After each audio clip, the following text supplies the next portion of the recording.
Hello friends, welcome to the success Kendra. Friends देखिए, आज इस वीडियो में हम लोग 67th बीपीएससी पीटी री एग्ज़ाम 2022 के लिए एडुटेरिया का जो नया प्रैक्टिस बुक वॉल्यूम 3 आया हुआ है उसका सेट नंबर 6 इस वीडियो में डिस्कस करेंगे। इससे पहले ऑलरेडी मैंने आपको सेट नंबर 1 से लेकर के 5 तक को पूरी डिटेल में कवर करा दिया था। अगर आपने नहीं देखा है तो देख लीजिएगा। इन सभी वीडियोज़ का लिंक मैंने आज की इस वीडियो के डिस्क्रिप्शन बॉक्स में दे दिया है। चैनल पर अगर आप पहली बार विजिट कर रहे हैं तो चैनल को सब्सक्राइब करके बेल आइकन जो घंटी का निशान है उसको जरूर दबा लीजिएगा, ताकि जब भी 67th बीपीएससी से संबंधित कोई भी इंपॉर्टेंट वीडियो अपलोड किया जाए तो उसका नोटिफिकेशन सबसे पहले आपके पास पहुंच जाए। तो चलिए फ्रेंड्स, बिना देरी किए हुए आज का सेशन स्टार्ट करते हैं। फ्रेंड्स प्लीज़ पहले वीडियो को लाइक कर दीजिए और जब सेशन समाप्त होगा तो इसको शेयर भी जरूर कर दीजिए। फ्रेंड्स, जैसे कि मैंने आपको बताया कि इस वीडियो में हम लोग 67th बीपीएससी पीटी री एग्ज़ाम 2022 के लिए एडुटेरिया का जो नया प्रैक्टिस बुक वॉल्यूम 3 आया हुआ है उसका सेट नंबर 6 डिस्कस करेंगे। सेट नंबर 1 से लेकर के 5 तक को ऑलरेडी मैंने पूरी डिटेल में कवर करा दिया था। अगर आपने नहीं देखा है तो देख लीजिएगा, लिंक डिस्क्रिप्शन में मिल जाएगा। चलिए सेशन आज का स्टार्ट करते हैं। फ्रेंड्स पहले प्लीज़ वीडियो को लाइक कर दीजिएगा। थोड़ा सा मैं जूम कर देता हूँ ताकि प्रश्न सभी आपको स्पष्ट दिखाई दें। पहला प्रश्न पढ़ेंगे कि बजट 2022-23 में वर्ष 2022-23 के लिए राजकोषीय घाटे का अनुमान कितना लगाया गया है। आंसर अगर आपको पता है तो आंसर कमेंट बॉक्स में देकर के बताते चलिएगा। अब यहाँ पर ध्यान दीजिएगा फ्रेंड्स, देखिए केंद्रीय वित्त मंत्री निर्मला सीतारमन के द्वारा प्रस्तुत बजट 2022-23 में वित्त वर्ष 2022-23 में अनुमानित राजकोषीय घाटे को घटा करके 6.6% तक लाने का लक्ष्य रखा गया है। ये भी ध्यान रखना, आपको कितना परसेंट लाने का लक्ष्य रखा गया है तो 6.4% लाने का लक्ष्य रखा गया है। और देखिए 2022-23 के लिए सरकार का राजकोषीय घाटा जो है ये आपको मोबाइल नंबर की तरह याद रखना है, 16 61 196 करोड़। ठीक है, देखिए 16 का उल्टा है 61, फिर 196 करोड़। मोबाइल नंबर जैसे याद रख रहे हैं उसी प्रकार से याद रखना है। ऑप्शन नंबर ए इसका राइट आंसर हो जाएगा।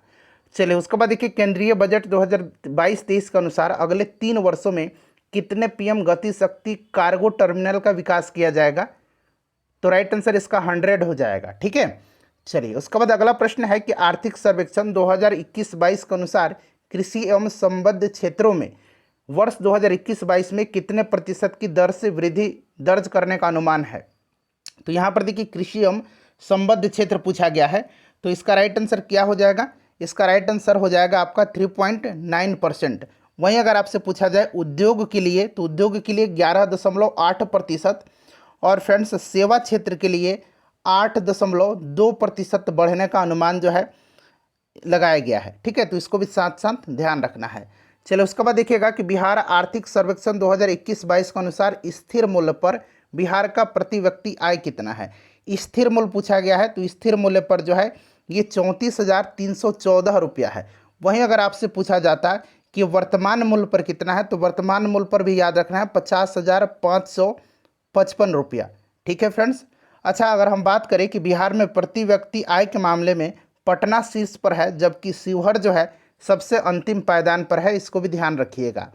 चलिए उसके बाद देखिएगा कि बिहार बजट 2022-23 में चर्चा में रहा मुंडेश्वरी पर्वत बिहार के किस जिले में है। अब देखिए यहाँ पर बिहार बजट 2022-23 में चर्चा में लिखा गया है, तो देखिए चर्चा में इसलिए रहा है कि 6 रोपवे परियोजना को स्वीकृति दी गई है, जिसमें से 3 गया में है, प्रेतशिला पर्वत, डुंगेश्वरी पर्वत, ब्रह्मयोनी पर्वत। और ये मुंडेश्वरी जो है यह कहाँ पर है, तो मुंडेश्वरी कैमूर में है। ठीक है, उसके बाद देखिए वानावर पर्वत ये कहाँ पर है, तो जहानाबाद में है। और रोहतासगढ़ पर्वत रोहतास में है। तो ये 6 रोपवे परियोजना है, ध्यान रखेंगे। चलो उसके बाद देखिए निम्नलिखित में से किस कोविड-19 वैक्सीन का निर्माण सीरम इंस्टीट्यूट ऑफ इंडिया के द्वारा किया गया है। तो देखिए इसका राइट आंसर क्या हो जाएगा, तो देखिए फ्रेंड्स कोविशील्ड इसने बनाया था। एक तो कोविशील्ड हो जाएगा, कोविशील्ड बनाने वाली company serum institute of India है, आपको याद होगा। और एक और वैक्सीन ये बनाई भी है, उसका नाम है कोवोवैक्स। यहाँ पर देखिए कोवोवैक्स है, तो इसीलिए ऑप्शन नंबर ई इसका राइट आंसर हो जाएगा, कोविशील्ड और कोवोवैक्स। ठीक है, याद रखना आपको। चलिए आगे बढ़ेंगे, नेक्स्ट क्वेश्चन कर लेंगे। अगला प्रश्न है कि सैन्य मुद्रा में भारत की सबसे बड़ी गौतम बुद्ध की प्रतिमा का निर्माण बिहार में कहाँ किया जा रहा है। तो राइट आंसर इसका बोधगया हो जाएगा। ठीक है, तो यहाँ पर देखिए बोधगया दिया गया है। नेक्स्ट क्वेश्चन है क्वेश्चन नंबर 8। देखिए क्वेश्चन नंबर 8 है कि हाल ही में चर्चा में रहे बिहार के खिलाड़ी शकीबुल गनी का संबंध किस खेल से है। तो ये क्रिकेट से संबंधित हैं और इन्होंने अपनी पहली पारी में, ठीक है, रणजी ट्रॉफी मैच जो हुआ था उसमें अपनी पहली पारी में इन्होंने फ्रेंड्स मिजोरम के खिलाफ 341 रन बनाए थे और पहली मैच में 13 शतक लगाने वाले ये पहले खिलाड़ी बन गए हैं, क्रिकेट से संबंधित हैं। उसके बाद देखिए, यूक्रेन में फंसे भारतीय छात्रों को निकालने के लिए भारत सरकार द्वारा कौन सा अभियान चलाया गया? तो इसका नाम है ऑपरेशन गंगा, ठीक है। ऑप्शन नंबर देखिए यहाँ पर सी दिया गया है, ऑपरेशन गंगा। अच्छा फ्रेंड्स, अफगानिस्तान में फंसे भारतीयों को निकालने के लिए कौन सा अभियान चलाया गया था? तो अफगानिस्तान में ऑपरेशन देवी शक्ति चलाया गया था, इसको भी ध्यान रखना है। उसके बाद देखिए, भारत का पहला वेटलैंड संरक्षण और प्रबंधन केंद्र किस शहर में स्थापित किया गया है? बहुत ही इंपॉर्टेंट क्वेश्चन है। तो देखिए, वेटलैंड संरक्षण और प्रबंधन के लिए समर्पित केंद्र पर्यावरण, वन और जलवायु परिवर्तन मंत्रालय के तहत एक संस्था national centre for sustainable coastal management, ठीक है, एन यहाँ मैं लिखता हूँ NCSCM, ठीक है। फिर से मैं रिपीट कर देता हूँ, संस्था का नाम क्या है? National centre for sustainable coastal management, ठीक है। इसी के तहत जो है चेन्नई में स्थापित किया गया है। कहाँ पर? चेन्नई इसका राइट आंसर हो जाएगा, जो कि देखिए ऑप्शन नंबर डी में राइट आंसर है। उसके बाद देखिए, हाल ही में चर्चा में रहा गुरु घासीदास राष्ट्रीय उद्यान किस राज्य में स्थित है? तो फ्रेंड्स यह कहाँ पर है? तो यह जो है छत्तीसगढ़ में है, ठीक है, छत्तीसगढ़ इसका राइट आंसर हो जाएगा। नेक्स्ट क्वेश्चन है कि वर्तमान में भारत के मुख्य चुनाव आयुक्त कौन है? तो वर्तमान में राजीव कुमार हैं। अगला प्रश्न है कि सेबी की पहली महिला अध्यक्ष के रूप में हाल ही में किससे नियुक्त किया गया है? तो ये माधवी पुरी बुच को किया गया है। ऑप्शन नंबर बी इसका राइट आंसर हो जाएगा, ठीक है। चलिए नेक्स्ट क्वेश्चन कर लेंगे कि हाल ही में जारी ग्लोबल जेंडर गैप इंडेक्स 2021 के संबंध में कौन सा कथन सत्य है? यह सूचकांक UNDP United Nation Development Programme के द्वारा जारी किया जाता है या गलत है? यह जारी कौन करता है फ्रेंड्स? तो देखिए, इसको जारी करता है विश्व आर्थिक मंच, वर्ल्ड इकोनॉमिक फोरम के द्वारा यह जारी किया जाता है, इसलिए गलत है। सूचकांक में भारत का स्थान जो है इसमें कौन सा है? तो सूचकांक में भारत का स्थान 140वां है, ठीक है, बिल्कुल यह करेक्ट है। और प्रथम स्थान पर जो है इसमें आइसलैंड है, तो ये भी सही है। तो राइट आंसर इसका 2 और 3 हो जाएगा, जो कि ऑप्शन नंबर बी में दिया गया है। चलिए उसके बाद नेक्स्ट क्वेश्चन है क्वेश्चन नंबर 15 कि खेलो इंडिया यूनिवर्सिटी गेम्स 2021 के संबंध में कौन सा कथन सत्य है? तो यहाँ पर देखेंगे पूछा गया कि कौन सा कथन सत्य दिया गया है। तो देखिए, यह टूर्नामेंट 24 अप्रैल से 3 मई तक हरियाणा में अलग अलग स्थानों पर आयोजित किया गया था, ये गलत है। यह कहाँ पर आयोजित किया गया था? तो बेंगलुरु में किया गया था, ठीक है। पदक तालिका में जैन यूनिवर्सिटी 20 स्वर्ण पदक के साथ शीर्ष पर रहा, बिल्कुल सही है। लवली प्रोफेशनल यूनिवर्सिटी 17 स्वर्ण पदक के साथ दूसरे स्थान पर रहा, ये भी सही है, ठीक है। और पंजाब यूनिवर्सिटी जो था, ध्यान रखेंगे, 15 गोल्ड मेडल के साथ तीसरे स्थान पर रहा है, इसको भी ध्यान रखना है आपको, ठीक है। तो राइट आंसर 2 और 3 हो जाएगा। तो इसका करेक्ट आंसर क्या दिया गया है? कथन सी में दिया गया है, 2 और 3 सही है। उसके बाद देखिएगा कि स्वदेशी नेविगेशन प्रणाली गगन का उपयोग करके विमान की लैंडिंग कराने वाली देश की पहली एयरलाइन कंपनी कौन बन गई है? तो फ्रेंड्स यह बन गई है कौन सी? इंडिगो बन गई है, ठीक है, इंडिगो बन गई है। राइट आंसर इसका इंडिगो हो जाएगा। उसके बाद देखिए, और देखिए घटना चक्र नया वाला मैं कवर करा रहा हूँ आपको। बिहार का भूगोल कवर करा दिया था, बिहार का इतिहास करा दिया है और फिजिक्स पूरा कवर करा दिया है। नेक्स्ट वीडियो में केमिस्ट्री, बायोलॉजी ये सब कवर करवा दूंगा, लिंक डिस्क्रिप्शन में मिलेगा, देख लीजिएगा। बिहार स्पेशल का ढेर सारा वीडियो मैंने कवर कराया हुआ है, मैंने प्लेलिस्ट बना दिया है 67th बीपीएससी पीटी के नाम से। चैनल पर चले जाइए, प्लेलिस्ट ओपन करके सभी वीडियोज़ को देख लीजिएगा। इस्तांबुल में आयोजित विश्व महिला बॉक्सिंग चैंपियनशिप 2022 किस भारतीय महिला खिलाड़ी ने 52 किलोग्राम भार वर्ग में स्वर्ण पदक जीता है? तो याद रखना है, इसका आयोजन कहाँ पर किया गया था? तो इस्तांबुल में किया गया था, ठीक है, जो कि इस्तांबुल है कहाँ? तो टर्की में है। और इसमें निखत जरीन ने जो है 52 किलोग्राम भार में स्वर्ण पदक जीता है। उसके बाद देखिएगा कि बैंकॉक में आयोजित उबर कप 2022 का खिताब जो है किस देश ने जीता है? तो उबर कप जो जीता है ये किसने जीता है फ्रेंड्स? तो ये जीता है दक्षिण कोरिया ने, ठीक है। अच्छा, भारत ने पहली बार जो है थॉमस कप का खिताब जीता है, थॉमस कप का, ठीक है, इंडोनेशिया को हरा करके, इसको भी आप ध्यान रखेंगे। चलिए उसके बाद देखिएगा कि प्रधानमंत्री नरेंद्र मोदी और प्रधानमंत्री शेर बहादुर देउबा ने 8 साल बाद भारत और नेपाल के किन स्टेशनों के बीच रेल सेवा का उद्घाटन किया है? तो करेक्ट आंसर इसका हो जाएगा जयनगर से कुर्था, यानी कि ऑप्शन नंबर ए इसका राइट आंसर हो जाएगा, ठीक है। जयनगर जो है यह बिहार में है और कुर्था नेपाल जनकपुर में है। चलिए उसके बाद देखिएगा कि हाल ही में प्रारंभ की गई योजनाओं में कौन सुमेलित नहीं है? तो यहाँ पर देखेंगे जो सुमेलित नहीं है यहाँ पर देखिए हॉबी हब परियोजना ये राजस्थान का नहीं है। हॉबी हब परियोजना जो है यह दिल्ली सरकार के द्वारा शुरू किया गया है। इस योजना के माध्यम से सरकारी स्कूलों में छात्रों की खेल गतिविधियों के लिए हब बनाए जाएंगे। तो ये वाला जो है सुमेलित नहीं है, बाकी सभी सुमेलित है। उसके बाद देखिए वर्ष 2021 के लिए 57वां ज्ञानपीठ पुरस्कार दामोदर मौजे को किस भाषा के लिए दिया गया है। सबसे पहले तो याद रखना है कि 57वां ज्ञानपीठ पुरस्कार किसको दिया गया है, दामोदर मौजे को, और ये कोंकणी भाषा के साहित्यकार हैं, कोंकणी हो जाएगा। 56वां ज्ञानपीठ और 57वां ज्ञानपीठ दोनों एक ही साथ दिया गया था।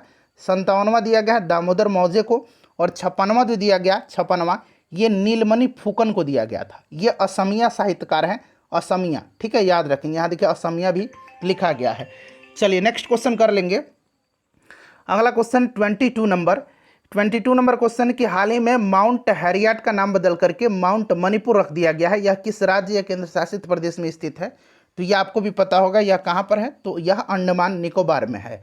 उसके बाद देखिए पूछा गया है कि विश्व पृथ्वी दिवस 2022 की थीम क्या है। अच्छा, विश्व पृथ्वी दिवस मनाया कब जाता है? तो प्रत्येक वर्ष 22 अप्रैल के दिन मनाया जाता है। और इसका थीम क्या रहा था? तो इन्वेस्ट इन आवर प्लेनेट इसका थीम रहा है। Option number C correct answer हो जाएगा। उसके बाद देखिए निम्नलिखित में से पहली भारतीय कंपनी कौन बनी जिसने कतर में आयोजित होने वाले फीफा विश्व कप 2022 की स्पॉन्सरशिप हासिल की है? तो यह कौन सी कंपनी है? यह बाइजू है। कौन है? बाइजू है। Option number B right answer हो जाएगा। हाल ही में किस राज्य के पहले आदिवासी मुख्यमंत्री हेमानंद बिस्वाल का निधन हो गया है? तो हेमानंद बिस्वाल जो थे ये उड़ीसा के पहले आदिवासी मुख्यमंत्री थे। उड़ीसा इसका राइट आंसर हो जाएगा। चलिए उसके बाद देखिए हाल ही में उत्तराखंड के देहरादून में बनाए जा रहे लखवार बांध परियोजना को केंद्र सरकार की मंजूरी मिली है। यह किस नदी पर स्थित है? तो देखिए फ्रेंड्स, लखवार बांध परियोजना यह यमुना नदी पर स्थित है। यमुना इसका राइट आंसर हो जाएगा। और इससे जो लाभान्वित होने वाले राज्य हैं ये कौन कौन से हैं? तो 6 राज्य हैं, नाम याद रखेंगे। उत्तराखंड, हिमाचल प्रदेश, राजस्थान, उत्तर प्रदेश, दिल्ली और हरियाणा। ठीक है। चलिए उसके बाद देखिएगा कि 18 से 20 दिसंबर के मध्य तीसरी भारत मध्य एशिया वार्ता का आयोजन कहाँ किया गया? तो इसका आयोजन किया गया कहाँ पर? नई दिल्ली में। ठीक है, नई दिल्ली में। और इसकी मेज़बानी विदेश मंत्री एस जयशंकर ने किया था। नई दिल्ली हो जाएगा राइट आंसर। 25वां शीतकालीन ओलंपिक खेल वर्ष 2026 में किस देश में आयोजित किया जाएगा? तो फ्रेंड्स यह इटली में किया जाएगा। इटली के 2 शहर में, शहर का नाम मिलान है और एक शहर का नाम जो है वो क्या है? तो कोर्टिना है, कोर्टिना। ठीक है, और मिलान, यहाँ पर इसका आयोजन किया जाएगा इटली में। ऑप्शन नंबर डी होगा राइट आंसर। उसके बाद देखिए भारत, इजराइल और यूएसए ने किस देश के साथ मिलकर के एक नया चतुर्भुज आर्थिक मंच शुरू करने का निर्णय लिया है? तो देखिए भारत, इजराइल और यूएसए ने यूएई के साथ मिलकर के शुरू किया है। और इस ग्रुप का नाम क्या है? तो I2U2 इसका नाम है। ठीक है, देखिए I2 से इंडिया, इजराइल, और U2 से 2 U है इसमें और 2 I है। तो 2 I से इंडिया इजराइल हो गया और 2 U से यूएसए और यूएई हो गया। ऑप्शन नंबर डी इसका राइट आंसर हो जाएगा। चलिए उसके बाद नेक्स्ट क्वेश्चन कर लेंगे कि पिनाका क्या है? पिनाका जो है यह क्या है बताइए? Pinaka multi barrel rocket launcher है। Option number D right answer होगा इसका। बिहार में किसान सभा का गठन निम्नलिखित में से किसके द्वारा किया गया था? बिहार में किसान सभा को संगठित करने के उद्देश्य से मुंगेर में वर्ष 1922-23 में, मुंगेर में 1922-23 में जो है किसान सभा का गठन शाह मोहम्मद जुबैर और श्री कृष्ण सिंह के द्वारा किया गया था। तो यहाँ देखिए शाह मोहम्मद जुबैर और श्री कृष्ण सिंह। ऑप्शन नंबर ई राइट आंसर इसका हो जाएगा। ठीक है, उसके बाद देखिए वर्ष 1929 में जो है स्वामी सहजानंद सरस्वती ने प्रांतीय किसान सभा का स्थापना किया था। चलिए उसके बाद अगला प्रश्न है कि बिहार कौमी सेवक दल का गठन किस वर्ष किया गया था? बताइए करेक्ट आंसर इसका क्या हो जाएगा? तो इसका गठन किया गया था 1921 में। ठीक है, 1921 में किया गया था, ध्यान रखना है। और इसकी दल की स्थापना का उद्देश्य प्रांत में शांति व्यवस्था को बनाए रखना था। अगला प्रश्न है हमारा कि बिहार प्रांतीय सम्मेलन के पहले अधिवेशन 1908 में हुई थी, इसकी अध्यक्षता किसने किया था? अच्छा, ये अधिवेशन 1908 में कहाँ पर हुआ था? तो पटना में हुआ था। इसकी अध्यक्षता किसने किया था? तो सर अली इमाम ने किया था। ऑप्शन नंबर सी इसका राइट आंसर हो जाएगा। ठीक है, उसके बाद देखिए बिहार प्रांतीय कांग्रेस का दूसरा अधिवेशन जो है यह दीप नारायण सिंह के प्रयत्न के फलस्वरूप जो हुआ था, यह हुआ था 1909 में भागलपुर में। और इसके अध्यक्ष डॉक्टर सच्चिदानंद सिन्हा थे। ये भी ध्यान रखना आपको, पहला पटना में, दूसरा भागलपुर में 1909 में। उसके बाद देखिए बिहार सोशलिस्ट पार्टी के अध्यक्ष कौन थे? अच्छा देखिए बिहार सोशलिस्ट पार्टी जो था इसकी विधिवत स्थापना 1934 में की गई थी। 1934 में की गई थी। और देखिए नरेंद्र देव जो थे इसके अध्यक्ष थे, आचार्य नरेंद्र देव जो थे इसके अध्यक्ष थे। और फ्रेंड्स जो जयप्रकाश नारायण थे ये इसके सचिव थे, जयप्रकाश नारायण इसके सचिव थे। ठीक है, ध्यान रखना आपको।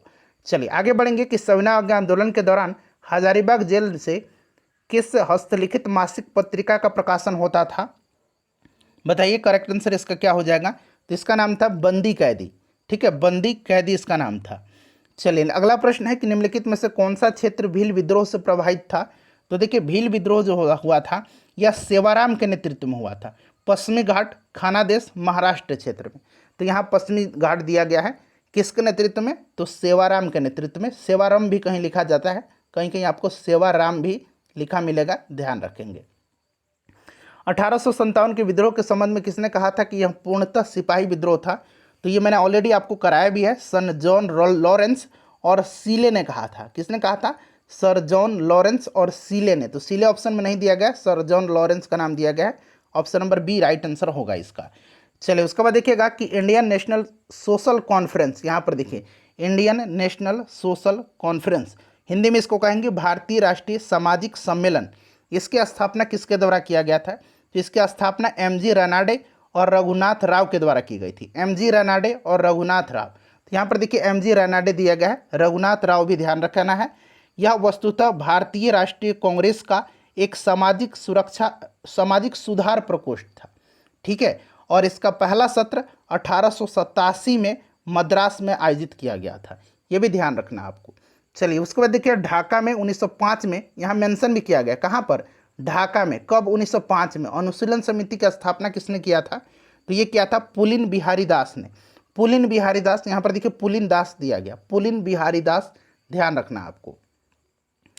अगला प्रश्न है फ्रेंड्स, लगातार मैं 1 घंटे के आसपास बोलता हूँ, तो कृपया कर आप लोग थोड़ा सा सहयोग करिए, वीडियो को लाइक तो एटलीस्ट जरूर कर दीजिए।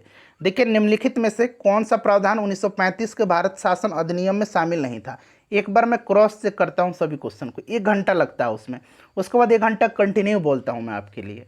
तो इतना तो आप करिए, आपको बिना मेहनत करे सिर्फ लाइक बटन दबा देना है। तो देखिए इनमें से सभी जो है राइट आंसर हो जाएगा इसका, तो इसलिए ऑप्शन नंबर ई उपरोक्त में से 1 से अधिक करेक्ट आंसर हो जाएगा। पुर्तगालियों द्वारा किस वर्ष गोवा पर अधिकार किया गया था? तो देखिए आपने पढ़ा भी होगा कि अल्बुकर्क ने 1510 में जो है, अल्बुकर्क ने 1510 में बीजापुर के यूसुफ आदिल शाह से जो है गोवा जीता था। तो 1510 इसका राइट आंसर हो जाएगा 41 का। ठीक है, उसके बाद चलिए अगला प्रश्न है कि निम्नलिखित में से किसकी उपाधि दुर्रे दुरानी थी? तो दुर्रे दुरानी की उपाधि जो दिया गया था, ये दिया गया था किसको?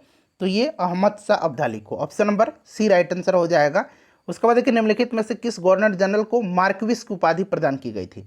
मार्क्विस की उपाधि दिया गया था लॉर्ड वेलेस्ली को, और लॉर्ड लिनलिथगो को भी दिया गया था, लॉर्ड लिनलिथगो को भी दिया गया था, ये भी ध्यान रखना आपको। यहाँ देखिए लॉर्ड वेलेस्ली दिया गया है, ऑप्शन नंबर बी इसका राइट आंसर हो जाएगा लॉर्ड वेलेस्ली। लॉर्ड वेलेस्ली को मैसूर जीतने की खुशी में आयरलैंड के लॉर्ड समाज ने, लॉर्ड सोसाइटी ने वेलेस्ली को मार्क्विस की उपाधि दिया था। अगला क्वेश्चन है कि 1936 में गठित नियमेर समिति का उद्देश्य क्या था? तो इसका उद्देश्य क्या था? तो इसका उद्देश्य केंद्र तथा राज्य के मध्य वित्तीय संबंध के विषय में सुझाव देना था। इसी के उद्देश्य से 1936 में नियमेर समिति का गठन किया गया था। Correct answer option number C हो जाएगा। अगला प्रश्न है कि स्वामी दयानंद सरस्वती के द्वारा आर्य समाज की स्थापना किस वर्ष किया गया था? तो 1875 में किया गया था। ठीक है, याद रखना है। चलिए उसके बाद देखिएगा कि निम्नलिखित में से कौन अलीगढ़ आंदोलन के संस्थापक थे? तो ये आपको याद भी होगा, सर सैयद अहमद खान थे। नेक्स्ट क्वेश्चन है कि प्रथम भारतीय किसान स्कूल की स्थापना किसने किया था? तो इसकी स्थापना किया था एनजी रंगा ने। किसने किया था? एनजी रंगा ने आंध्र प्रदेश में पहले भारतीय किसान स्कूल की स्थापना 1938 में किया था। ठीक है, तो राइट आंसर एनजी रंगा हो जाएगा। उसके बाद देखिए वंदे मातरम उर्दू एवं द पीपुल अंग्रेजी जो पत्रिका था, इसका प्रकाशन किसने किया था? जिसका प्रकाशन किया था लाला लाजपत राय ने।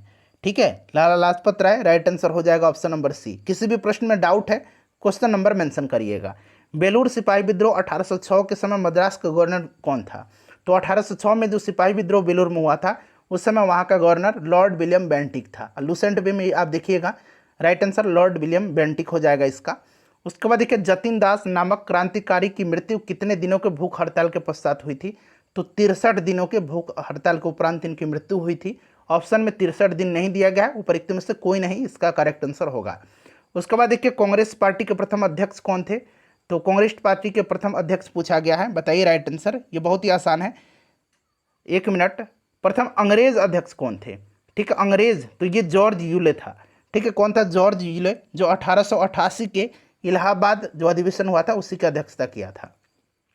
हंटर कमीशन की रिपोर्ट को किसने पन्ने दर पन्ने निर्लज सरकारी लिपापोती की संज्ञा दी थी?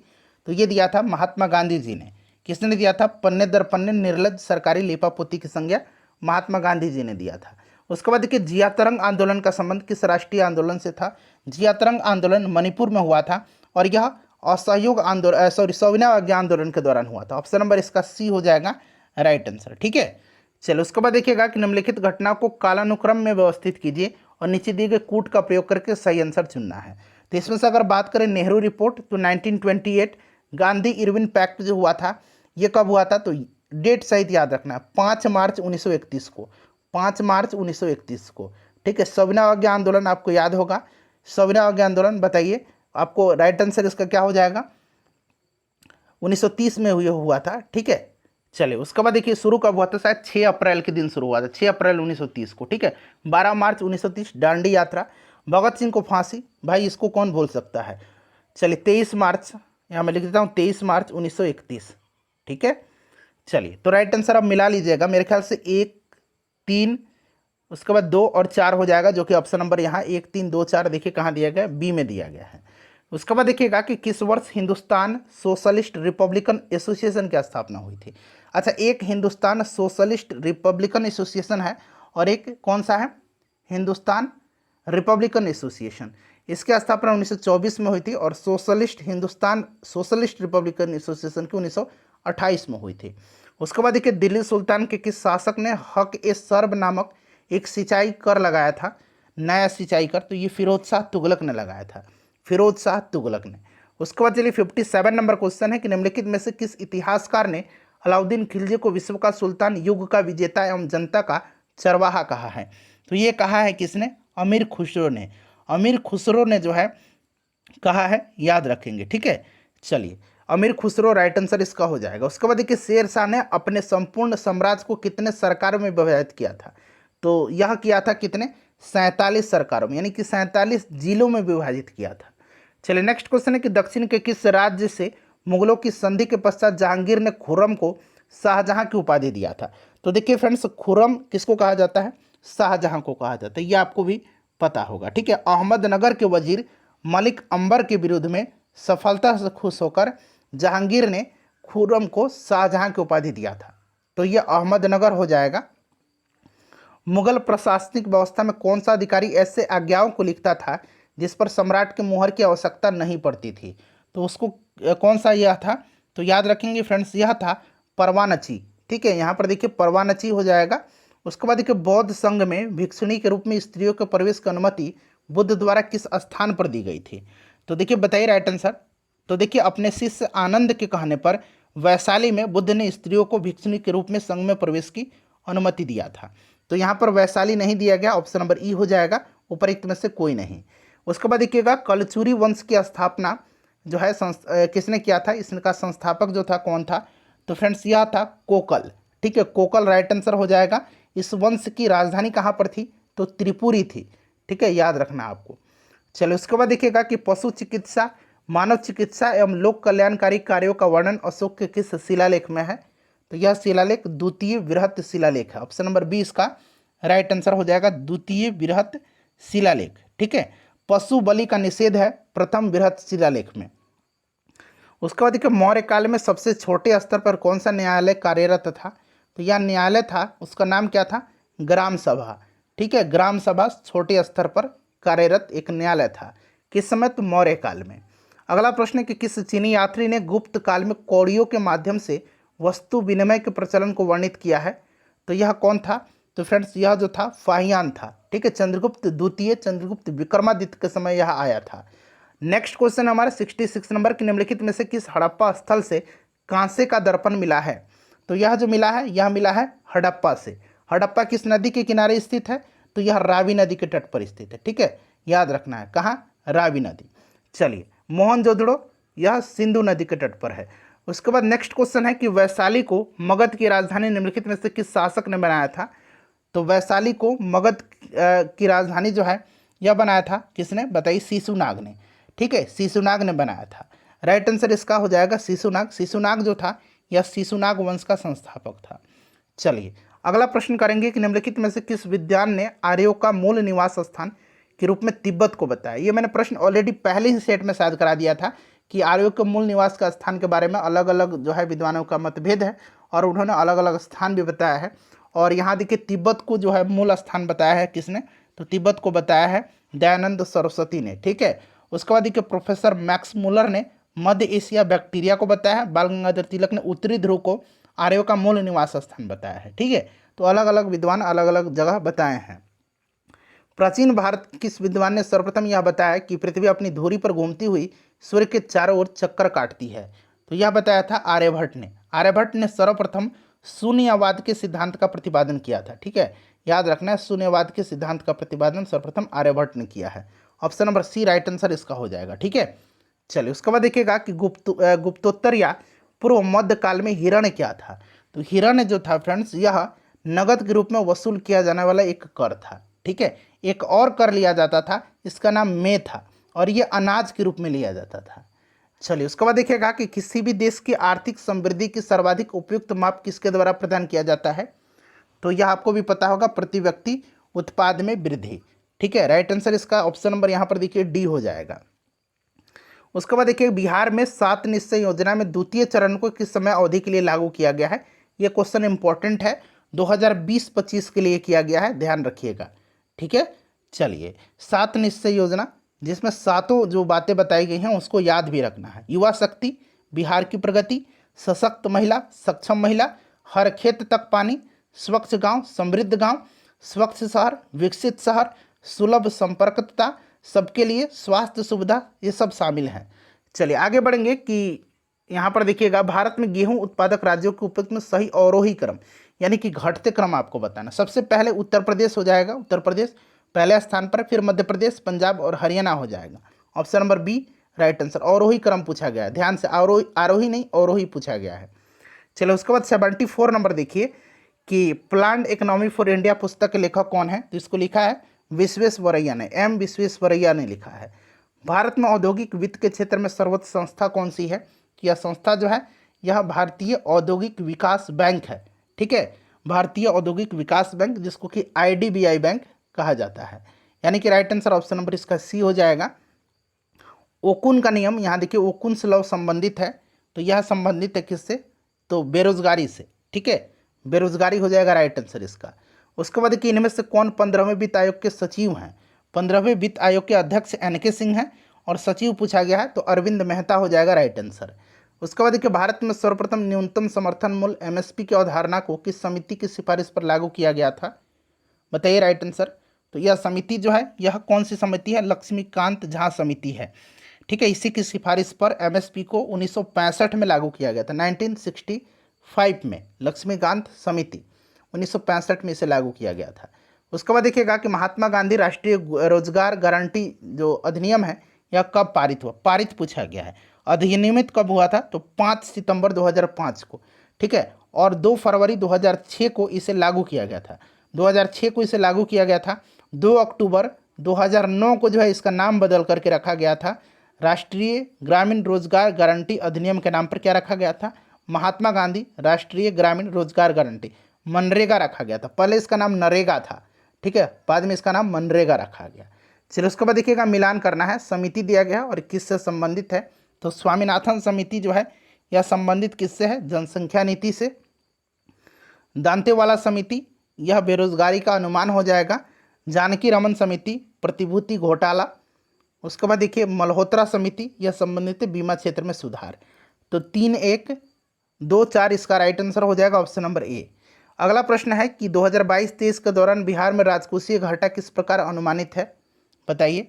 तो राइट आंसर इसका हो जाएगा 25,885 करोड़। ठीक है, याद रखना है। ठीक है फ्रेंड्स, चलिए नेक्स्ट क्वेश्चन कर लेंगे 25,885 करोड़। अगला प्रश्न है 82 नंबर कि आर्थिक सर्वेक्षण 2021-22 के अनुसार स्थिर कीमत पर बिहार का प्रति व्यक्ति सकल राज्य घरेलू उत्पाद कितना है? बताइए करेक्ट आंसर इसका कितना हो जाएगा। तो देखिए ये आपका हो जाएगा 34,314 रुपया, यहाँ पर ऑप्शन नंबर बी में दिया गया है। ठीक है, और वर्तमान कीमत पर अगर पूछेगा तो 50,555। मैंने बता भी दिया था आपको। बिहार बजट 2022-23 के अनुसार बिहार का राजस्व गत व्यय कुल व्यय का कितना प्रतिशत है? तो यह जो है फ्रेंड्स यह 80.76% है। उसके बाद देखिए स्वच्छता सर्वेक्षण 2021 के अनुसार बिहार का सबसे स्वच्छ शहर के रूप में किसे चुना गया है? तो यह कौन सा है फ्रेंड्स? यह गया है। ऑप्शन नंबर बी होगा। अगला प्रश्न कि नीति आयोग द्वारा जारी बहुआयामी, ये प्रश्न जो अभी बीपीएससी एएओ का पेपर यानी कि असिस्टेंट ऑडिट ऑफिसर का पेपर हुआ था 20 अगस्त के दिन, उसमें यह प्रश्न पूछा गया था। हूबहू यही प्रश्न था कि नीति आयोग द्वारा बहुआयामी गरीबी सूचकांक 2021 के अनुसार बिहार में कितने प्रतिशत जनसंख्या गरीब है? तो ये कितने प्रतिशत है? तो राइट आंसर इसका 51.91% हो जाएगा। ठीक है, चलिए उसके बाद नेक्स्ट क्वेश्चन है मैथ का क्वेश्चन। चलिए आंसर मैं फटाफट इसका बता देता हूँ आपको। इसका जो राइट आंसर हो जाएगा वो आपका ऑप्शन नंबर बी हो जाएगा। एक बार आप लोग सॉल्व कर लीजिएगा। ठीक है, उसके बाद 87 का जो करेक्ट आंसर हो जाएगा वो आपका इसमें से हो जाएगा 215/300, 300 कितना हो जाएगा? 35 हो जाएगा। ठीक है, 221/300 ये वाला करेक्ट आंसर हो जाएगा। ठीक है, चलिए उसके बाद आगे बढ़ेंगे। नेक्स्ट क्वेश्चन कर लेंगे कि 88 का करेक्ट आंसर हो जाएगा आपका ऑप्शन नंबर, यहाँ पर देखिए ए हो जाएगा। 89 का जो करेक्ट आंसर हो जाएगा वो आपका हो जाएगा ऑप्शन नंबर बी। ठीक है, चलिए एक बार सॉल्व कर लीजिएगा आप लोग। 90 का जो करेक्ट आंसर हो जाएगा वो 164 सेंटीमीटर स्क्वायर हो जाएगा। उसके बाद देखिए यहाँ 90 के बाद 91 में यहाँ पर मिसिंग नंबर देखिए 1005 हो जाएगा राइट आंसर इसका। उसके बाद 92 का जो करेक्ट आंसर हो जाएगा वो आपका हो जाएगा ऑप्शन नंबर डी। चलिए उसके बाद 93 का देख लीजिएगा, 605 हो जाएगा करेक्ट आंसर इसका। उसके बाद देखिए 94 का जो करेक्ट आंसर हो जाएगा फ्रेंड्स वो आपका हो जाएगा इसमें से 5। ठीक है, चलिए 95 का देख लीजिए, 95 का करेक्ट आंसर हो जाएगा इसमें से ऑप्शन नंबर ई हो जाएगा। ठीक है, क्योंकि 37 वर्ष आएगा, ऑप्शन में 37 नहीं दिया गया है। उसके बाद देखिए चुंबकीय और चुंबकीय पदार्थ के बीच चुंबकीय बल के कारण बल का कौन सा प्रभाव होता है?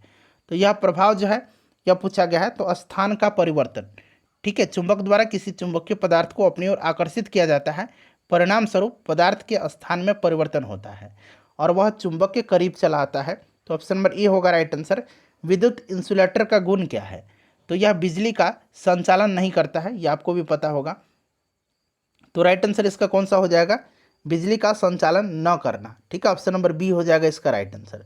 अगला क्वेश्चन है कि निम्न में से सबसे छोटी इकाई कौन सी है? सबसे छोटी इकाई जो है इसमें से फर्मी है। ठीक है, फर्मी है, ध्यान रखेंगे, ऑप्शन नंबर सी हो जाएगा। उसके बाद देखिए वक्रीय गति का एक उदाहरण कौन सा है? तो राइट आंसर इसका क्या हो जाएगा? भाला फेंकना। ठीक है, ध्यान रखेंगे भाला फेंकना। चलिए अगला प्रश्न है यहाँ पर कि सूर्य की ऊष्मा पृथ्वी तक किस प्रक्रिया द्वारा पहुँचती है? तो मैंने पूछा भी था शायद ये प्रश्न प्रीवियस सेट में। तो रेडिएशन के द्वारा, विकिरण के द्वारा सॉरी, न्यूनतम संभव फ़ारेनहाइट तापमान है। बताइए राइट आंसर इसका क्या हो जाएगा? तो करेक्ट आंसर इसका ऑप्शन नंबर डी हो जाएगा। ठीक है, फ़ारेनहाइट में पूछा जा रहा है। क्लियर, चलिए आगे बढ़ेंगे। और वहीं अगर सेल्सियस में पूछता तो इसका हो जाता -273 डिग्री सेंटीग्रेड को। ठीक है, ठीक है, ध्यान रखेंगे इसको जो है निरपेक्ष शून्य यानी कि एब्सोल्यूट टेम्परेचर माना जाता है, जो फ़ारेनहाइट पैमाने पर कितना होता है? इतना होता है। उसके बाद देखिए सूर्य के प्रकाश के घटक क्या है? तो ये आपको पता होगा कि विबजियोर आपने पढ़ा होगा, विबजियोर। ठीक है, VIBGYOR। ठीक है, तो ऑप्शन सी इसका राइट आंसर हो जाएगा। चलो उसके बाद देखिएगा कि आवृत्ति और समयावधि यानी कि टाइम पीरियड जो है संबंधित है। तो ये आपको पता होगा V/T=1 होता है, ऑप्शन नंबर ए इसका राइट आंसर हो जाएगा। ठीक है, चलिए V क्या होता है? 1/T आपने पढ़ा होगा, तो यहीं V/T=1 हो जाएगा। उसके बाद देखिए निम्नलिखित में से कौन सी ध्वनि आवृत्ति हाथियों द्वारा उत्पन्न होती है? तो इसको कहा जाता है इंफ्रासोनिक। ठीक है, इंफ्रासोनिक ध्वनि उत्पन्न करते हैं जो 20 हर्ट्ज से कम होता है, 20 हर्ट्ज से कम होता है, जिसको कि हम लोग क्या कहते हैं? इसको हम लोग कहते हैं अवश्रव्य तरंग। ठीक है, चलिए तो राइट आंसर इसका इंफ्रासोनिक हो जाएगा। उसके बाद देखिए ऊंचे पहाड़ियों पर नाक से खून क्यों निकलने लगता है, तो आपको पता है कि वहाँ पर क्या हो जाता है, वायुमंडलीय दाब जो होता है, क्या होता है, वायुमंडलीय दाब, शरीर के अंदर का दाब वायुमंडलीय दाब से अधिक हो जाता है, वायुमंडलीय दाब कम हो जाता है और शरीर के अंदर का दाब वायुमंडलीय दाब से अधिक हो जाता है।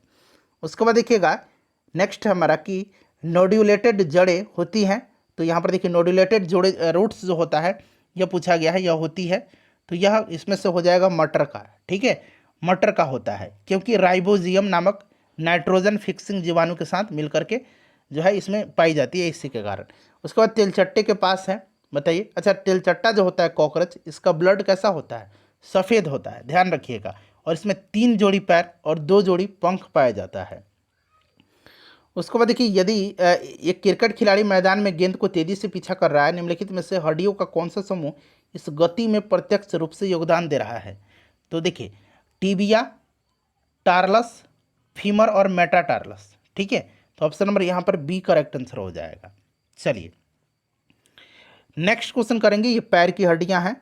अगला प्रश्न है हमारा कि निम्नलिखित में से कौन अजैविक कारक, अजैविक पूछा गया है, तो इसमें से अजैविक कारक जो है, जैविक कारक क्या होते हैं, सभी जीवित जितने भी हैं जीवित जीव एवं सूक्ष्म ये जैविक होते हैं, और अजैविक जो होता है चट्टान, हवा, पृथ्वी, मिट्टी, ये सब होते हैं, ठीक है। तो देखिए 1 से अधिक इसका राइट आंसर हो जाएगा। उसके बाद एक कोशिका का नियंत्रण केंद्र है, तो यह न्यूक्लियस होता है, तो ऑप्शन नंबर देखिए केंद्रक इसका राइट आंसर हो जाएगा। चलो उसके बाद देखिएगा कि निम्नलिखित में से कौन सा कोशिका नहीं है, सेल नहीं है इसमें से, तो राइट आंसर इसका क्या हो जाएगा, विषाणु हो जाएगा, ठीक है। एडवर्ड जेनर ने विकास किया था, तो इन्होंने टीकाकरण का खोज किया था, और इन्होंने किसकी खोज किया था, तो चेचक के टीका का खोज किया था, साथ ही साथ इन्होंने टीकाकरण का खोज किया था, ये भी ध्यान रखेंगे। इनको फादर ऑफ इम्यूनोलॉजी कहा जाता है, फादर ऑफ, यहाँ मैं लिखता हूँ इम्यूनोलॉजी कहा जाता है, ठीक है, ध्यान रखेंगे। चलिए मनुष्य का हृदय में कितने कोष्ठक होता है, जो बहुत ही आसान है, बताइए। 4 कोष्ठक होता है, 4 कक्ष होता है, 2 आलिंद और 2 निलय होता है। ऑप्शन नंबर ई 4 नहीं दिया गया है। हार्मोन शब्द सबसे पहले किसके द्वारा प्रयोग किया गया था, तो यह वायलर और स्टार्लिंग के द्वारा, ठीक है, वायलर और स्टार्लिंग के द्वारा किया गया था। किसी जीव की अनुवांशिक संरचना कहलाती है, तो ये कहलाती है जीनोटाइप, क्या कहलाती है, जीनोटाइप कहलाती है। नेक्स्ट क्वेश्चन है कि बायोमैग्नेटिफिकेशन, ठीक है, बायोमैग्निफिकेशन यानी कि जैव आवर्धन शब्द का अर्थ क्या है, तो इसका अर्थ क्या होता है बायोमैग्निफिकेशन का, खाद्य श्रृंखला से गुजरते समय गैर अपघटनीय प्रदूषकों की सांद्रता में वृद्धि। ऑप्शन नंबर ए इसका राइट आंसर हो जाएगा, ठीक है। रक्त के माध्यम से ऑक्सीजन मुख्य रूप से पहुंचाया जाता है, तो यह पहुंचाया जाता है आरबीसी के द्वारा, और आरबीसी का एक नाम मैंने आपको बताया था कि इसको एरिथ्रोसाइट भी कहा जाता है, तो यहाँ पर देखिए एरिथ्रोसाइट दिया गया, ये वाला नाम आपको निश्चित रूप से अब याद रखना पड़ेगा। चलिए उसके बाद देखिएगा कि यदि तांबे को हवा में खुला रखा जाता है, तो यह धीरे धीरे अपनी चमकदार भूरी सतह खो देता है और एक हरे रंग की कोटिंग प्राप्त कर लेता है, जिसका कारण क्या है, तो इसका कारण क्या है, इसमें उपस्थित कार्बन डाइऑक्साइड और जल वाष्प है, और इससे प्रक्रिया करके कॉपर कार्बोनेट का यह निर्माण करता है, तो CO3 हो जाएगा इसका राइट आंसर। चलिए उसके बाद नेक्स्ट क्वेश्चन कर लेंगे कि कौन सा निम्नलिखित में से क्षार का गुण नहीं है, बताइए। तो वे पानी में नहीं घुलते हैं, क्षार पानी में घुल जाता है, ठीक है, क्षार पानी में घुल जाता है, ये वाला गुण नहीं है, क्षार पानी में घुल जाता है, तो यही पूछा गया है। चलो उसके बाद देखिएगा वाशिंग सोडा का सूत्र, धोने वाला सोडा Na2CO3 × 10H2O होता है, और खाने वाला बेकिंग सोडा NaHCO3 होता है। चलिए उसके बाद देखिए निम्नलिखित में से कौन सा समूह अम्लीय प्रकृति का है, अम्लीय प्रकृति का जो है इसमें से चींटी का डंक और सिरका, ठीक है, चींटी का डंक और सिरका ये अम्लीय होता है। उसके बाद देखिए निम्नलिखित में से कौन सी धातु प्रकृति में अपने मूल अवस्था में मौजूद है, तो यह सोना है और चांदी है, ठीक है, सोना और चांदी, तो यहाँ पर देखिएगा ये सोना दिया गया है, यहाँ पर चांदी दिया गया है, तो 2 और 4 इसका राइट आंसर हो जाएगा, 2 और 4 ऑप्शन नंबर डी में दिया गया है। अगला प्रश्न कि कौन सा एक अधातु है, नन मेटल है इसमें से, तो इसमें से जो नन मेटल है ये ब्रोमीन हो जाएगा, ठीक है, बाकी सभी मेटल हैं। कार्बन का परमाणु क्रमांक, तो ये आपको पता है कि एटॉमिक नंबर 6 होता है, ऑप्शन नंबर इसका बी राइट आंसर हो जाएगा, 6 होता है। चलिए उसके बाद देखिएगा कि ऊन देने वाले जंतुओं का समूह कौन सा है, तो ऊन देने वाले जो जंतु हैं ये इसमें कौन कौन सा होता है, भेड़, बकरी, ऊँट, याक, ये सभी हैं। भेड़, बकरी, ऊँट, याक, ऑप्शन नंबर ए। अगला प्रश्न है कि एक ही समय में किसी पौधे में फूल, किसी में फल और कुछ में पतझड़ किस वन की विशेषता है, जबकि वहाँ ऋतु परिवर्तन भी नहीं होता है? तो ये आपका उष्णकटिबंधीय सदाबहार वन का, ठीक है, उष्णकटिबंधीय सदाबहार वन, ध्यान रखेंगे। ऑप्शन नंबर इसका हो जाएगा सी करेक्ट आंसर। उसके बाद देखिए 127 नंबर के बाद 127 नंबर 126 के बाद, विक्टोरिया झील निम्नलिखित में से किस अफ्रीकी देशों से में अपनी सीमा नहीं साझा करती है? तो विक्टोरिया झील जो है यह 3 अफ्रीकी देश में बहती है। कौन कौन से देश हैं ये? तो इस देश का नाम भी आपको याद रखना है, युगांडा, तंजानिया और कीनिया। यहाँ पर देखिएगा रवांडा में नहीं है, ठीक है। मौसम को प्रभावित करने वाली अधिकतर घटनाएं किस मंडल में होती है? तो ये आपको पता है, क्षोभ मंडल में होती है।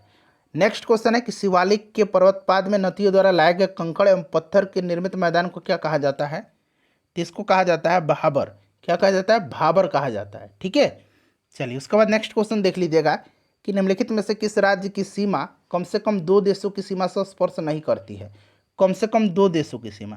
तो अगर हम बात करें असम की, तो देखिए फ्रेंड्स, असम जो है ये बांग्लादेश और भूटान 2 देशों की सीमा से स्पर्श नहीं करती है कम से कम।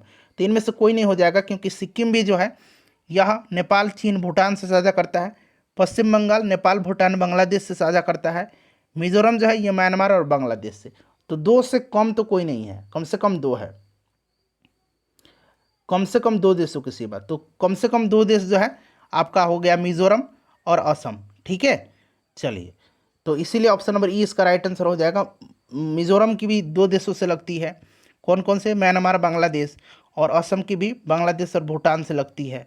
चलो उसके बाद देखिएगा कि दक्षिण अमेरिकी के निम्नलिखित में से कौन सा देश है दक्षिण अमेरिका का जिससे होकर के मकर रेखा नहीं गुजरती है? मकर रेखा यानी कि ट्रॉपिक ऑफ कैप्रिकॉन। तो यह जो गुजरती है किससे होकर के गुजरती है?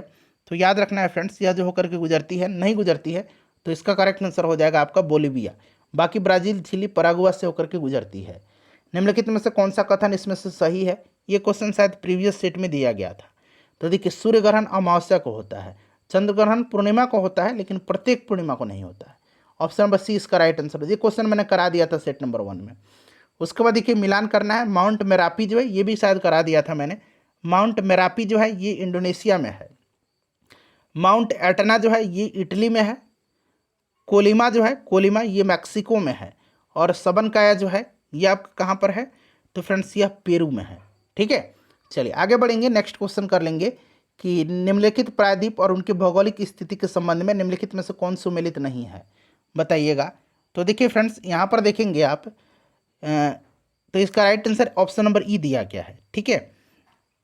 यहाँ पर देखिए ऑप्शन नंबर कामचटका प्रायद्वीप जो है यह रूस के पूर्वी भाग में ओखोस्ट, यहाँ मैं लिख देता हूँ, थोड़ा सा डिफिकल्ट है प्रोनाउंस करना, ओखोटस्क, ठीक है, आपको भी सुविधा होगा। ओखोटस्क सागर के पास स्थित है, ठीक है। सुमेलित नहीं है पूछा गया है, तो ये वाला तो आपका सुमेलित हो गया।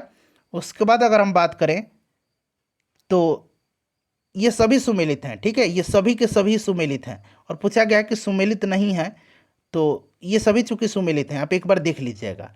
तो ऑप्शन नंबर ई हो जाएगा, उपरोक्त में से कोई नहीं। उसके बाद देखिए निम्नलिखित में से कौन सा कथन सही नहीं है? तो यहाँ पर देखेंगे आप, धारवाड़ खनिज तेल के लिए प्रसिद्ध है। धारवाड़ खनिज तेल के लिए प्रसिद्ध नहीं है, यह धात्विक खनिजों के लिए प्रसिद्ध है। तो ऑप्शन नंबर बी करेक्ट नहीं है। उसके बाद नेक्स्ट क्वेश्चन कर लेंगे, 1 मिनट कलर चेंज कर लेता हूँ। हाँ चलिए नेक्स्ट क्वेश्चन कर लेंगे कि राज्य विधान परिषद के सदस्यों के निर्वाचन में शामिल होते हैं। तो इसमें शामिल होते हैं कौन? तो देखिए इसमें माध्यमिक शिक्षक होते हैं, ठीक है, माध्यमिक शिक्षक होते हैं। संविधान का अनुच्छेद 169 जो है यह विधान परिषद के गठन का प्रावधान करता है, ध्यान रखिएगा। उसके बाद देखिए बिहार के प्रथम लोकायुक्त कौन थे? तो ये लोकायुक्त वासुदेवा साहनी थे, ठीक है। ऑप्शन नंबर ए हो जाएगा राइट आंसर। भारतीय संविधान का अनुच्छेद 338 किससे संबंधित है? तो अनुच्छेद 338 जो है यह संबंधित किससे है? तो अनुसूचित राष्ट्रीय अनुसूचित जाति आयोग से, ठीक है, राष्ट्रीय अनुसूचित जाति आयोग से। और अनुसूचित जनजाति आयोग से कौन सा है? तो अनुच्छेद 338 ए जो है यह राष्ट्रीय अनुसूचित जनजाति आयोग से संबंधित है, ठीक है। चलिए आगे बढ़ेंगे। राजभाषा आयोग से 344 है। और राष्ट्रीय पिछड़ा वर्ग आयोग यानी कि ओबीसी यह अनुच्छेद 338 बी है, यानी कि ख है, ठीक है, बी भी आप इसको कह सकते हैं। उसके बाद राष्ट्रपति द्वारा कला, साहित्य, खेल क्षेत्र से 12 व्यक्तियों को मनोनयन संबंधी प्रावधान किस देश के संविधान से लिया गया है? तो ये आयरलैंड से लिया गया है। कौन सा युग्म इसमें से सही है? तो देखिए मेरे ख्याल से राज्यसभा की संरचना अनुच्छेद 80 में है। ठीक है, राज्यसभा की संरचना जो है यह अनुच्छेद 80 में दिया गया है। बिल्कुल यह मेरे हिसाब से सही दिया गया। राज्यसभा का गठन का प्रावधान करता है अनुच्छेद 80 और राज्यसभा के सदस्यों की अधिकतम संख्या 250 हो सकती है, परंतु वर्तमान में यह संख्या 245 है। इसमें 12 सदस्य राष्ट्रपति के द्वारा जो है मनोनीत किए जाते हैं। ठीक है, उसके बाद देखिए अनुच्छेद 81 भी लोकसभा के गठन से संबंधित है, संरचना से। भारत का महान न्यायवादी अनुच्छेद 76 से। राष्ट्रपति का पद जो है अनुच्छेद 52 में है। 52 में कहा गया है कि भारत का एक राष्ट्रपति होगा। तो ये वाला गलत है, युग्म सही पूछा गया तो 3 गो सही है, ए बी सी, इसलिए ऑप्शन नंबर ई इसका राइट आंसर हो जाएगा, उपरोक्त में से एक से अधिक। उसके बाद देखिएगा कि प्रथमतः आपात स्थिति की घोषणा कितने समय के लिए की जाती है, कितने समय के लिए सीमित की जा सकती है? तो ये कितने समय के लिए? 6 महीने के लिए। ठीक है, चलिए उसके बाद नेक्स्ट क्वेश्चन कर लेंगे। अगला प्रश्न है फ्रेंड्स हमारा, यहाँ पर देखिएगा कि भारत के संसद का व्यय किसके द्वारा नियंत्रित किया जाता है? तो यह नियंत्रक, और यहाँ पर 1 मिनट, हाँ, ये किया जाता है नियंत्रक महालेखा परीक्षा के द्वारा, जो कि ऑप्शन में नहीं दिया गया। ऑप्शन नंबर ई इसका राइट आंसर हो जाएगा। भारतीय संसद की सबसे बड़ी समिति, तो इसमें से ये प्राकलन समिति है। इसमें 30 सदस्य होते हैं और केवल लोकसभा से होते हैं। ठीक है, चलिए आगे बढ़ेंगे। नेक्स्ट क्वेश्चन कर लेंगे कि किसी भी राज्य में मुख्यमंत्री सहित मंत्रिपरिषद की मंत्रियों की न्यूनतम संख्या क्या हो सकती है? तो देखिए वहाँ का जो होता है ना, ये आपका न्यूनतम संख्या जो होना चाहिए, ये आपका कितना होना चाहिए? 12 होना चाहिए। ठीक है, किसी भी राज्य में मंत्रिपरिषद के मंत्रियों की संख्या राज्य विधानसभा के सदस्यों की कुल संख्या का अधिकतम 15% होगा, 15%। तो इसीलिए इसका राइट आंसर 12 हो जाएगा। अगला प्रश्न है कि राज्य वित्त आयोग है एक, तो देखिए राज्य वित्त आयोग का गठन कौन करता है? राज्यपाल करता है। यह एक संवैधानिक संस्था है, अनुच्छेद 243 में जो है इसका वर्णन किया गया है। ठीक है, तो ये आपका हो जाएगा आपका संवैधानिक। ठीक है, संवैधानिक संस्था, ऑप्शन नंबर सी। चलिए नेक्स्ट क्वेश्चन है कि मूल संविधान में कितनी अनुसूचियाँ थी? तो मूल में कितनी अनुसूचियाँ थी ये आपको भी पता होगा। इसका आंसर आप कमेंट कीजिएगा मुझे। ठीक है, और स्कोर अपना बता दीजिएगा कितने प्रश्न सही हुए हैं। निम्नलिखित में से कौन सी समिति चुनाव सुधार से संबंधित है? तो बाकी देखिए ये सभी पंचायती राज से है। दिनेश गोस्वामी समिति है चुनाव सुधार से। संयुक्त राज्य लोकसेवा आयोग का गठन जो है किसके द्वारा किया जाता है बताइएगा? तो देखिए ये जो संयुक्त राज्य लोकसेवा आयोग है यह भारतीय संविधान का अनुच्छेद 315 में है। ठीक है, 315 के अनुसार 2 या 2 से अधिक राज्यों को आपसी सहमति से राज्यों के उस समूह के लिए एक लोकसेवा आयोग का गठन किया जा सकता है। तभी संसद कानून द्वारा संयुक्त राज्य लोकसेवा आयोग यानी कि joint state public service commission की नियुक्ति का प्रावधान कर सकती है। तो इसका करेक्ट आंसर क्या हो जाएगा? संसदीय अधिनियम के द्वारा। चलिए उसके बाद नेक्स्ट क्वेश्चन है कि सर्वोच्च न्यायालय के न्यायाधीश बनने के लिए न्यूनतम योग्यता क्या है? उम्र पूछा गया है। तो न्यूनतम ऐसा कुछ नहीं है। ठीक है, न्यूनतम कुछ भी नहीं है, अधिकतम 65 वर्ष है। तो राइट आंसर इसका हो जाएगा ऑप्शन नंबर ई। निम्न में से कौन सुशासन की विशेषता नहीं है? तो राइट आंसर इसका हो जाएगा लाल फीता।